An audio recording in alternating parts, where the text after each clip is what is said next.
L'un des endroits les plus inexplorés et les plus mystérieux de la Terre se trouve à la vue de tous. C'est l'un des monuments les plus majestueux de l'humanité. La merveille du monde antique cache un secret que les scientifiques et les archéologues ne peuvent toujours pas résoudre. Il s'agit du grand sphinx de Gizeh en Égypte. L'énorme sculpture d'un lion à tête humaine a été taillée dans la roche il y a environ 4500 ans. Les scientifiques ne connaissent toujours pas la date exacte de sa création et ignorent également qui l'a construit et dans quel but. Il existe de nombreuses hypothèses et théories, mais aucune d'entre elles n'a été confirmée. La plupart des gens ont vu cette majestueuse sculpture, que ce soit en photo ou en réalité, mais presque personne ne sait ce qui se cache en dessous. La statue du sphinx a été sculptée dans un seul morceau de calcaire. Elle a été peinte, les restes de pigments de couleur à la surface le prouvent. Dans un passé lointain, le sphinx était beaucoup plus lumineux et coloré que ce que nous voyons aujourd'hui. Mais même après des milliers d'années, sa grandeur n'a pas diminué. Et d'ailleurs, sphinx n'est pas son vrai nom. Il a été inventé par les Grecs une centaine d'années ou plus après sa création. À l'origine, les Égyptiens appelaient la statue Horé Maquette. De nombreuses légendes et théories affirment que le sphinx est là pour une raison précise. Il est comme un chien de garde qui surveille la tombe du pharaon et les secrets de l'Égypte ancienne. Ces légendes sont devenues plus plausibles lorsque les archéologues ont découvert des entrées cachées au pied du sphinx. Ils pensent que ces passages secrets sont le début des tunnels menant aux salles contenant des trésors. Il existe de nombreuses histoires sur Internet selon lesquelles le sphinx cacherait le hall des records, un dépôt rempli de connaissances anciennes et secrètes. L'un des principaux artefacts de ce dépôt est censé être les archives de l'ancien état mythique de l'Atlantide. Selon les légendes, la bibliothèque entière de cette cité a été déplacée sous le sphinx. L'entrée de cette bibli doit être située à côté de la patte droite du sphinx. De nombreux archéologues ont tenté de trouver cette entrée, mais sont repartis bredouille. Il existe également de nombreuses images avec des diagrammes détaillés de la ville souterraine, constituée d'un réseau de tunnels et de chambres sous le sphinx. Quelqu'un dit que des structures aussi hautes que des immeubles de 12 étages se cachent sous terre. Mais il n'y a aucune preuve de cela. Les archéologues, même après des millénaires, continuent d'explorer la mystérieuse sculpture. En même temps, de nombreux Égyptiens ne veulent pas en savoir plus sur le sphinx. Ils sont terrifiés à l'idée de réveiller quelque chose de surnaturel. En 1998, des scientifiques ont découvert des tunnels menant à des grottes vides sous le sphinx. Ils y ont trouvé des preuves de fouilles antérieures. Il est tout à fait possible que quelqu'un ait réussi à trouver les trésors et à les emporter. Certaines personnes pensent que les Égyptiens ont trouvé une sorte d'artefact sous le sphinx qui a le pouvoir de technologies avancées inconnues. L'artefact est si puissant qu'il peut changer le cours de l'histoire. Bien sûr, la plupart des théories ne sont que des contes de fées de fans de conspiration. Mais c'est un fait confirmé que le sphinx cache un système de grottes et de pièces. Il y a tellement de rumeurs autour du sphinx qu'il est impossible de distinguer ce qui est vrai de ce qui est faux. En tout cas, il est difficile et dangereux d'étudier la sculpture, car des fouilles actives peuvent la détruire. Ensuite, l'entrée des salles souterraines peut être bloquée par des rochers et perdue à jamais. Aussi, une exploration plus poussée nécessite beaucoup d'argent, et les financements ne sont pas toujours faciles à trouver. Mais la raison principale, c'est trop risqué. Il n'y a aucune garantie que les gens pourront sortir des labyrinthes souterrains. C'est pour ces raisons que les scientifiques et les archéologues explorent depuis si longtemps cette structure majestueuse. Le mont Rushmore, dans le Dakota du Sud, est un autre monument architectural célèbre qui recèle un secret. Tout le monde admire les images des visages des présidents américains gravés dans la roche, mais peu de gens savent qu'une pièce secrète se cache derrière la tête d'Abraham Lincoln. L'architecte du mont Rushmore voulait graver sur la roche des dalles retraçant les principales étapes de l'histoire du pays. Mais son projet était trop compliqué à réaliser. On lui a alors proposé de le mettre en œuvre à une échelle beaucoup plus petite, construire une pièce secrète à l'intérieur de la montagne. L'idée était de sauvegarder ces connaissances afin que les générations futures se souviennent toujours de l'histoire de leur pays. Malheureusement, l'architecte n'a pas eu le temps de terminer son travail. La construction a été interrompue pendant plusieurs décennies, mais à la fin des années 90, le projet a été repris. Des plaques de porcelaine émaillée illustrant l'histoire des États-Unis ont été placées dans la pièce. Il est possible que ces plaques soient stockées là pour toujours. Mais les gens ne peuvent pas les voir, du moins pas pour l'instant. La pièce est inaccessible aux touristes car il est trop difficile d'y pénétrer. Une autre pièce secrète se trouve dans l'Empire State Building. Il ne s'agit même pas d'une pièce, mais d'un endroit où l'on peut prendre de superbes photos. Presque tous les touristes se rassemblent sur le pont d'observation du 86e étage pour profiter d'une vue imprenable sur Manhattan. Mais il y a un autre pont avec des fenêtres panoramiques au 102e étage. Il y a beaucoup moins de monde là-bas car presque personne ne connaît cet endroit. Heureusement, l'accès à ce pont est ouvert à tous. Tu n'auras probablement pas à faire la queue pendant longtemps pour prendre une photo. Tu te sentiras spécial parce que tu te trouves dans un endroit super secret où il n'y a presque personne. Mais l'endroit le plus cool est encore plus haut, au 103e étage. Il s'agit d'une grande terrasse d'observation où les célébrités se font photographier. Ce n'est pas un lieu public, mais si tu connais les bonnes personnes, tu peux y accéder. Il n'y a presque aucune mesure de sécurité sur le site, seulement un rebord assez bas entre toi et un abîme. C'est pourquoi il est interdit aux foules de venir ici. Il n'est pas si facile d'y accéder et tu as peu de chances de réussir sans guide. D'abord, tu dois choisir le bon ascenseur qui t'y conduira. Ensuite, tu traverseras plusieurs salles d'ingénierie remplies de tuyaux, de panneaux électriques et d'autres éléments techniques. La dernière partie de ton chemin est une série d'escaliers à l'intérieur d'un minuscule couloir. Et voilà, tu es au sommet de New York. Maintenant, nous sommes à Paris. Tu vois la Tour Eiffel ? À l'intérieur, il y a des restaurants et des ponts d'observation. Mais si tu cherches bien, tu peux trouver un appartement secret. Maintenant, c'est un musée, mais il a été construit pour que des gens puissent y vivre. L'architecte de la tour, Gustave Eiffel, a créé cet appartement en 1889 pour lui-même. Il se trouve presque tout en haut de la Tour Eiffel. Imagine la vue canon qu'il voyait chaque jour. Il était le premier et le seul locataire. Personne d'autre ne pouvait avoir accès à cet endroit. Lorsque l'architecte est décédé, l'appartement est resté vide pendant un long moment. Ce n'est que récemment qu'il a été restauré et transformé en musée. À l'intérieur, l'époque du siècle dernier est recréée. Ils ont même placé des figures de cire de Gustave Eiffel, de sa fille et de l'inventeur américain Thomas Edison dans la pièce. Cet endroit est rempli d'un flot incessant de passagers, d'employés de bureaux en retard, de visiteurs d'autres villes. Bruit, sifflet de train. À la gare Grand Central de New York, parmi tous ces bruits, tu peux entendre le son d'une balle frappant une raquette, si tu es au bon endroit. Un véritable court de tennis est planqué dans la gare centrale de New York. Il appartient à un club de tennis qui organise des matchs d'entreprise pour les employés de nombreuses sociétés. Le club a été ouvert dans les années 60. Maintenant, nous allons à Londres, à Charing Cross Road. Ce n'est pas facile de trouver un endroit secret ici. Pour y parvenir, tu dois regarder tes pieds bien attentivement. Tu vois ces grilles d'égout dans l'asphalte ? À l'intérieur d'elles, tu peux remarquer 2 panneaux avec le nom de Little Compton Street. Oui, il y a une autre rue juste en dessous de toi. Elle a disparu de toutes les cartes à la fin du 19e siècle. Charing Cross Road a été construite par-dessus. Les panneaux d'identification que tu vois font partie d'anciens tunnels d'ingénierie.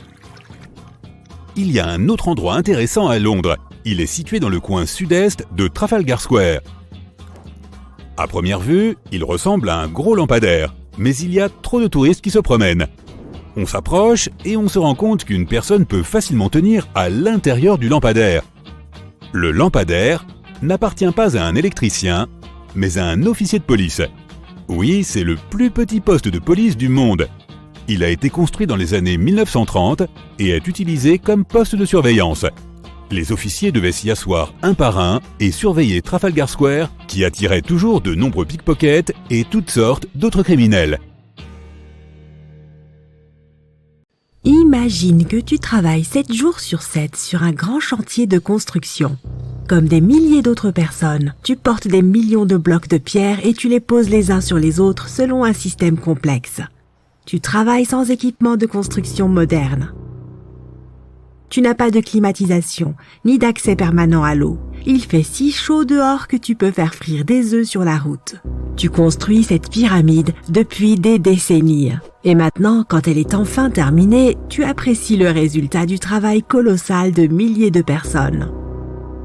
Tu as devant toi un monument culturel géant de valeur mondiale qui va se figer dans le temps et émerveiller les gens pendant des dizaines de milliers d'années. Quelques milliers d'années ont passé, les gens du 21e siècle voient les pyramides et se disent « Waouh, je ne peux pas croire que des humains aient construit ça ». Oui, les gens qui ont construit les pyramides n'auraient pas apprécié ce genre de remarques. Mais en fait, il y a de bonnes raisons de penser que les gens qui l'ont construit ont utilisé une technologie hors du commun. De l'extérieur, on dirait que les grandes pyramides ne sont que de grands triangles de pierre. Les gens ont simplement posé des blocs lourds les uns sur les autres. Et c'est tout. En fait, la conception semble trop parfaite pour être vraie. La pyramide est constituée de plus de 2 millions de blocs. Ils sont si proches les uns des autres et si réguliers qu'on ne pourrait même pas glisser une fine feuille de papier entre eux. Incroyable! Les scientifiques ne connaissent toujours pas la technologie exacte utilisée pour construire les pyramides égyptiennes. L'une des plus grandes et des plus célèbres est la grande pyramide de Gizeh. Cette énorme construction connue dans le monde entier a un grand secret. Il devait y avoir une pierre de couronnement au sommet de la pyramide. C'est un bloc de pierre de forme triangulaire, une petite pyramide au sommet d'une énorme.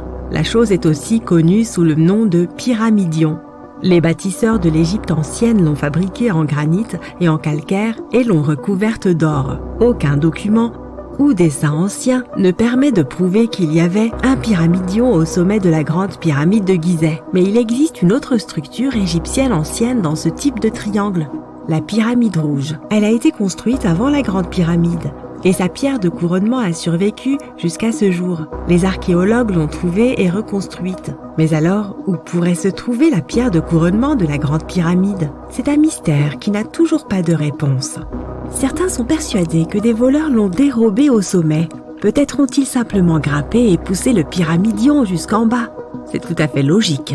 La pierre angulaire était probablement l'élément le plus précieux de la pyramide. De nombreux scientifiques et archéologues ne connaissent toujours pas sa fonction exacte. Certains pensent que ce sommet recouvert d'or glorifiait les pharaons. La nuit, la pierre de couronnement reflétait la lumière de la lune et illuminait tout l'espace qui l'entourait. Pendant la journée, cette pierre reflétait la lumière du soleil avec sa surface brillante. On pouvait la voir de loin. Le sommet de la pyramide était une sorte d'étoile guide pour les voyageurs perdus. Tous les autres blocs de pierre de la pyramide sont constitués de calcaire. Les gens les polissaient pour les faire briller. Dans le passé, ils étaient même très brillants et reflétaient la lumière. On aurait pu voir des pyramides lumineuses depuis l'espace, même si elles ressemblaient à de toutes petites lumières.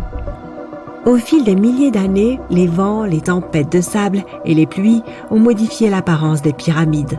Si les gens avaient pris soin d'elles pendant tout ce temps, elles auraient ressemblé à quelque chose sorti des films de science-fiction ou bien aux pyramides de Las Vegas. Mais malheureusement, nous ne verrons jamais leur apparence d'origine. Certains archéologues et scientifiques pensent que la pierre de couronnement pouvait absorber l'énergie du soleil et la répartir uniformément dans la pyramide. Personne ne sait précisément pourquoi les Égyptiens avaient besoin de cette technologie. Il y a une théorie selon laquelle les pyramides sont d'anciens systèmes énergétiques. Les pharaons ont appliqué cette énergie pour utiliser des technologies uniques plus avancées que toutes les réalisations du XXIe siècle. Et la forme triangulaire des pyramides était idéale pour stimuler cette énergie électromagnétique. En théorie, le rayonnement solaire ou les forces électromagnétiques s'accumulent au sommet de la pyramide, remplissent les pièces intérieures, puis descendent le long des murs jusqu'à la base. Toute déformation de la surface pourrait empêcher le flux de se répandre. Ils ont donc dû créer une surface parfaitement lisse. C'est pourquoi ils ont installé les blocs de manière que personne ne puisse glisser une aiguille ou une lame de rasoir entre ceux-ci. Beaucoup de gens croient à cette théorie parce qu'ils ont construit les pyramides en calcaire. Ce matériau peut retenir l'énergie en son sein. Dans la partie intérieure, ils ont créé des dépôts de granit pour provoquer l'ionisation de l'air, c'est-à-dire pour créer une charge électrique. Ils ont également creusé des canaux sous la pyramide pour que l'eau puisse transmettre l'électricité. Et au sommet, ils ont placé une pierre de couronnement en or, le meilleur conducteur d'électricité. C'est ainsi que l'on obtient un grand générateur d'électricité. Différentes cultures ont utilisé des technologies similaires pour créer de l'électricité dans le monde entier. Mais ce ne sont que des théories. Si cela avait fonctionné, l'humanité aurait utilisé ces technologies aujourd'hui. On trouve des traces de l'industrie métallurgique, de la chimie, de l'ingénierie, de la physique, des mathématiques et de l'astronomie dans certains documents anciens. La plupart des scientifiques ne croient pas à toutes ces choses. Nous connaissons les étapes détaillées du développement de ces technologies dans différentes cultures. Au XXIe siècle, les scientifiques, les historiens et les anthropologues peuvent suivre l'évolution de tous les appareils modernes. Si les gens avaient créé certaines inventions technologiques dans les temps anciens, l'histoire du monde aurait été différente. Peut-être que toutes les réalisations de l'Antiquité auraient pu être effacées de la surface de la Terre par des cataclysmes mondiaux, et cela peut nous arriver à nous aussi. Imagine seulement comment les gens retrouveraient un ordinateur portable dans 5000 ans. Ils ne comprendraient peut-être pas de quel type d'appareil il s'agit. Une autre merveille égyptienne entourée de mystères est la statue du Sphinx. Les Égyptiens l'ont taillée dans une seule pièce gigantesque de calcaire, il y a environ 4500 ans. Mais les scientifiques ne savent toujours pas la date exacte de sa construction ni qui l'a construite. Les Égyptiens ont peint le Sphinx de différentes couleurs, de sorte que son aspect était beaucoup plus brillant et plus vif dans un passé lointain. Il brillait tout comme les grandes pyramides. Quoi qu'il en soit, le temps n'a pas seulement changé son apparence, mais aussi son nom. Au départ, les Égyptiens l'appelaient Ori-Mekhet. Les Grecs l'ont rebaptisé Sphinx quelques centaines d'années après sa construction. Il soulignait la grandeur des souverains d'Égypte. Il remplissait également la fonction symbolique d'un chien de garde qui surveillait la tombe du pharaon et les chemins qui menaient à celle-ci. Cette version semble réaliste, puisque les archéologues ont découvert de nombreuses entrées secrètes au pied du Sphinx.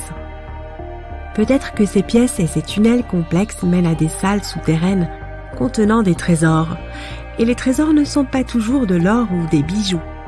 Selon les légendes et les théories, le Sphinx garde la salle des archives où sont stockées toutes les connaissances de l'humanité.